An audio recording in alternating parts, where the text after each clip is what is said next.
bem da verdade é que nós, no geral, precisamos estar revestidos do Senhor, da força do seu poder, para que possamos estar firmes contra as astutas ciladas do diabo.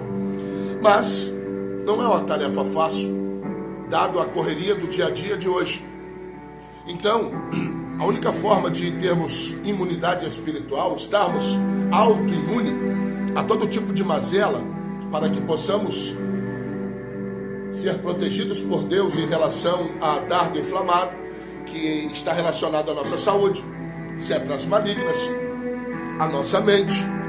Influências espirituais estão nos cercando diuturnamente. Inimigos hoje abrem portais na vida de pessoas que invocam o mal. O próprio Cristo disse: só há dois deuses ou dois senhores, ou há de amarmos um e odiarmos o outro, ou aborrecermos um e amarmos o outro. Forte isso, né? Olhe bem, o próprio Cristo diz: ou a gente odeia um e ama o outro, ou aborrece um e ama o outro. Então, ou ama, ou odeia e aborrece. Como que se aborrece alguém? Como que se comporta quando se odeia alguém? A gente faz de tudo para prejudicar os atos e as ações de quem odiamos.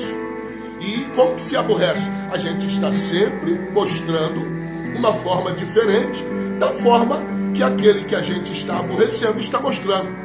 Mas o bem, na verdade, é que existe uma teoria, um adjetivo que muitos usam: não mexam com a onça com vara curta. Quem brinca com fogo se queima.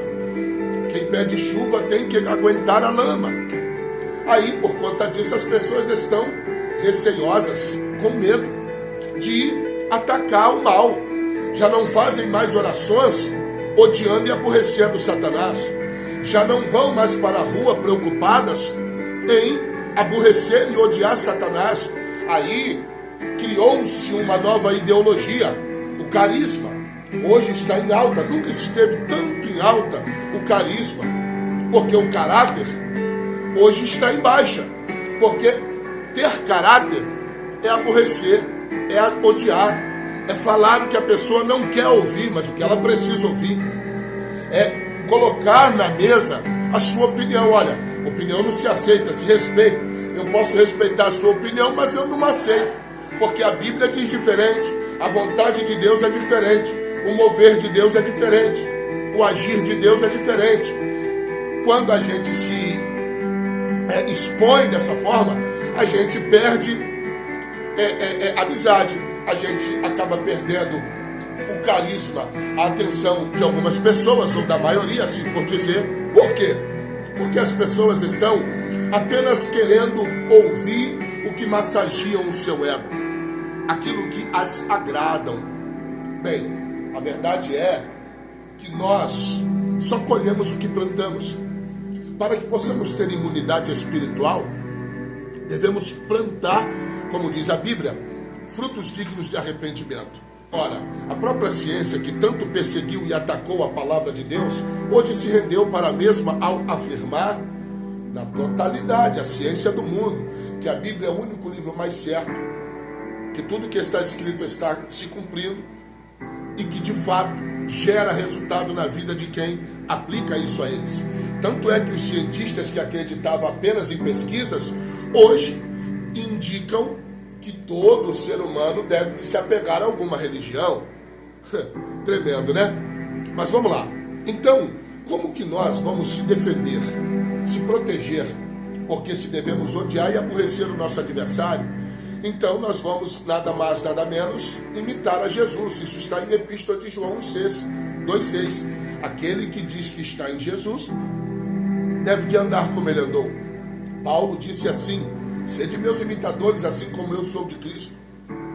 Bem, agora, para poder imitar a Jesus, compete a madrugada ir para o monte, orar. Provérbios, Salomão disse: eu amo aqueles que me amam, e aqueles que de madrugada me buscam, esses me acharão. Aí nós vamos também entender que, quando Jesus, em João, disse assim: eis que estou à porta e bato, se você ouvir a minha voz e abrir o teu coração, eu entro, eu vou ceiar contigo e você vai ceiar comigo. Então agora se atenha ao coração. Capítulo 4, versículo 23 de Provérbios, Salomão disse assim: sobre tudo que se deve guardar, Guarde o teu coração, porque é dele que saem os procedimentos da vida. Proceder. Qual é o teu proceder? Como que você está se procedendo? Lá em Hebreus 4:12, o autor desconhecido, acredito eu que foi Jesus, diz assim: a palavra de Deus é viva e eficaz, ela gera resultado.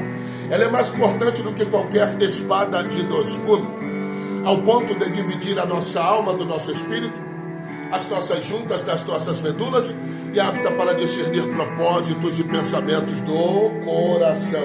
Observe que nesse versículo o autor falou da tricotomia humana, alma e espírito juntas de medula, e apta para discernir propósitos e pensamentos do coração.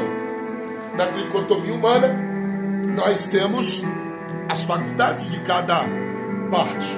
Faculdades do corpo: visão, audição, paladar, olfato e o tato. Faculdades da alma: vontade, sentimento e raciocínio. Faculdades do espírito: discernimento.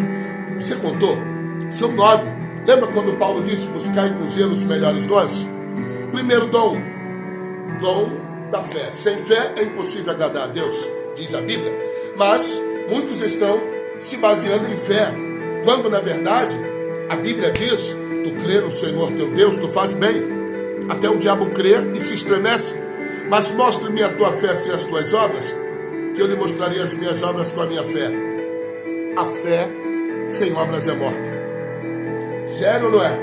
Então não adianta você falar que acredita porque alguém te ora, se você não arregaçar a manga da tua camisa e fazer a sua parte.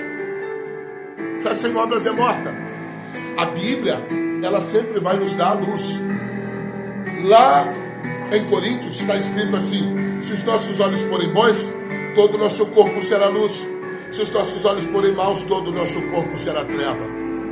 A boca fala, Provérbios 16:1. Do que o coração está cheio, o coração do homem faz plano, mas as últimas palavras vêm dos lábios, a última palavra vem dos lábios do Senhor. 119, versículo 105, Esdras disse assim: guardei, ó Senhor, a tua palavra na tábua do meu coração, para me não pecar contra ti. Capítulo 7, versículo 10 de Esdras disse assim ainda: procurei eu aplicar as suas leis no meu coração para não pecar contra ti. Capítulo 15, Provérbios, versículo 13, disse Salomão: o coração alegre, ele aformoseia o rosto. Malaquias 3:10. Eis que muitos me perguntam: em que pecamos, se não nos dízimos e ofertas? Tragam-me todos os dízimos para a minha casa, para que haja mantimento na minha casa. Depois façam a prova de mim, se eu não abrir as janelas dos céus, não derramar sobre vós uma bênção tal, que dela te venha a maior abastança, e por causa de você eu vou repreender o devorador. Os pastores de hoje, eles costumam dizer que você tem que dar os 10% lá na igreja. Quando lá em Coríntios 3:19, se não me falha a memória, está escrito assim: Deus não habita em templos feitos por mãos humanas, mas o nosso corpo é o templo do Espírito. Observa, se Deus não habita em templos feitos por mãos humanas, aonde que é a casa? João: eis que estou à porta e bato, se tu ouvir a minha voz e abrir, eu entro. Então a casa de Deus, o que Malaquias quer dizer, orientado pelo Espírito Santo, é que o nosso corpo é o templo. A nossa casa de Deus, quando aceitamos Ele, é o lugar do qual você tem que pegar 10% de toda a receita que você ganha e investir em você. O que você vai fazer na obra de Deus é a parte. Se a Bíblia diz que Deus não habita em templos feitos por mãos humanas, então quando o homem tenta falar que você vai ser amaldiçoada, Deus não vai te honrar, é balela, é conceito humano, regra de fé e prática criado pela ideologia do homem, porque a igreja de Jesus não é o templo, não é a parede, porque ele não habita em templos feitos por mãos humanas, mas o nosso corpo é o templo. Então passe a investir em você, porque eu te prometo uma coisa: você vai investir 10% em você, para se comprometer com os atributos da Trindade, o Pai, o Filho e o Espírito Santo, e Deus ele vai te honrar. Compartilhe esse conteúdo, deixe o seu like, me ajude a enganjar no canal, deixe os seus comentários, a sua opinião, para que eu possa te responder. Que o Senhor te abençoe e te guarde, e que faça a glória da segunda casa se manifestar na sua vida. Forte abraço.